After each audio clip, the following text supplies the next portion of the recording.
Hello, BookTube. It's not Roz, it's Preserving Pan Woman. And I'm here today because it's the Bookish Superhero Tag. Gotta take this off. So, Bookish Superhero Tag, and that was created by Barb and Isabella at the font. And I was tagged by Alan at Big Hard Books and Classics. And I said, I can't do that. I haven't got a superhero costume. And they said, be creative, Roz. And then I thought, I can't do that because I can't answer the first question, because the first question asks what your superpower is, and I don't have one. And then I remembered that my superpower is making the very finest of jams and chutneys. That's my unique and special gift, because apparently we are all special and unique. So the font tell us, and that's why they wanted to know our unique special powers. Question number 2. Every superhero needs a nemesis. Name your bookish enemy, your kryptonite. Okay, I'm going to answer this properly in bookish terms when I get to question 4. But in real life, my real life nemesis and enemy is gravity. Or that's how it feels, because I'm endlessly dropping things and tripping over things and falling flat on my face, which is not a good look at my age, it really. Gravity it is. So, which kind of leads me to my answer to question 3, because question 3 is, if you could wish for any superpower, what would it be?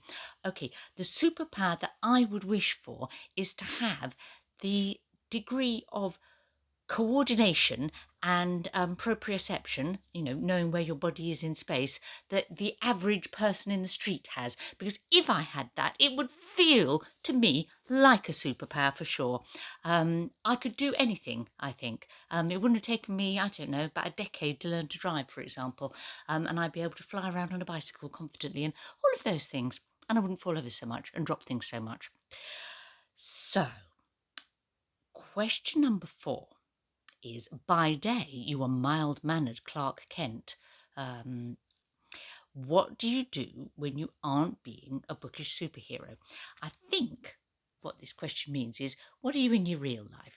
When you're not being a booktube person or reading books, what's the day job?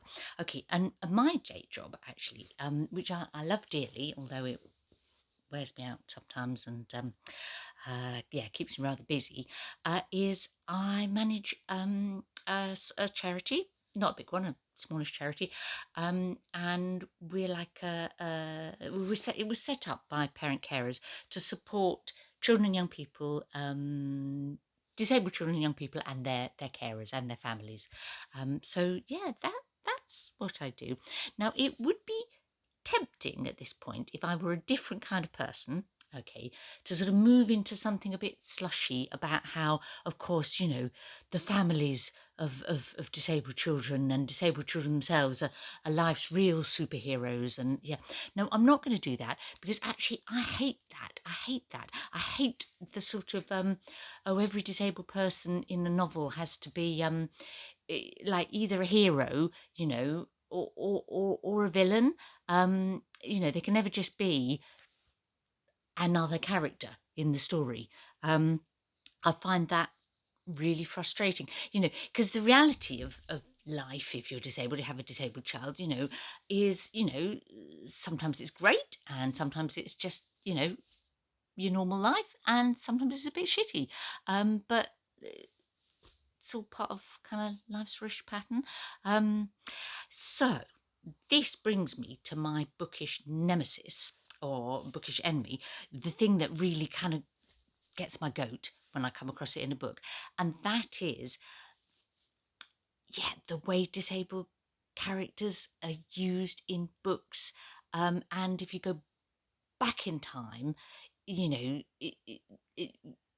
disability always seemed to be associated with sort of wickedness or bitterness or nastiness. If you depressingly so. If you go back, and then lately it's all sort of like, as I say, got to be totally wonderful.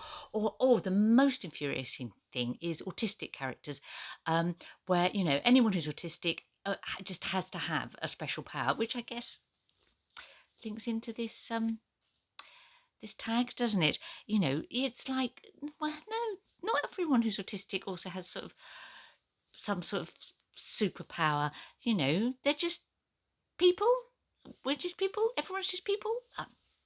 I could go off on one, so I'll stop. And I will switch to question 5. Mwah. Name your favourite bookish villain. Okay, now Alan, I think, picked Satan in the Inferno. Good choice. And I was tempted to pick Satan or Lucifer in Paradise Lost, because kind of like the cliche about Paradise Lost is that the devil gets all the best bits. But then I realised that actually the real kind of like villain of Paradise Lost for me when I read it was actually God. God is just really perverse and obnoxious in Paradise Lost most of the time. I don't think that was Middleton's intention to write God as infuriatingly obnoxious, but that's what happened somehow. You know, he like sets Adam and Eve up and to fail, and then says, "Oh, free will, it's their fault." How does that work when you're omniscient, omnipotent? Anyway, we won't go there. And I hope I haven't offended anybody, but definitely, yeah, my best villain, God in Paradise Lost. Prompt number 6: Defenders of the Earth Unite. Which bookish hero would you collaborate with? Okay, now if I had some kind of mission that I had to accomplish, then I think I would pick a Goodrun. A Goodrun, you say? Why a Goodrun? A woman called Goodrun, because if you read Icelandic sagas, it seems that a disproportionately high number of female characters called Gudrun are real kind of ass-kicking superwomen. Let's think of one. The Gudrun in the Laxadela saga. She goes through several husbands. I would say she's a dangerous wife to have. She's quite liable to, I don't know, feed you your own children or something. But very, passionate and bold. Another one would be the Gudrun in the saga of the Volsungs, the Volsunga saga. Yeah, she's definitely someone you would want on your side, by your side, as your collaborator in some dangerous mission. I'm going for Gudrun's, and this gives me the opportunity to say that April, coming soon, brings the return of Sagalong. If you've never taken part in Sagalong, I highly recommend it. There's like a bunch of hosts, and this year they're reading just one saga, but apparently it's a biggie and a goodie. And I don't think I'd ever read an Icelandic saga if it wasn't for Sagalong, but this will be like about the 3rd year it's run, and I would highly recommend it. I'll link to an announcement video or two below. So that was all the questions, and that just leaves tagging someone. And the instruction was to tag 3 smaller booktubers you really enjoy. Okay, so I'm going to tag Kit of Kit's World, who I hope will forgive me for going off on one about autistic characters in books. I'm sure he'll have his own perspective on that.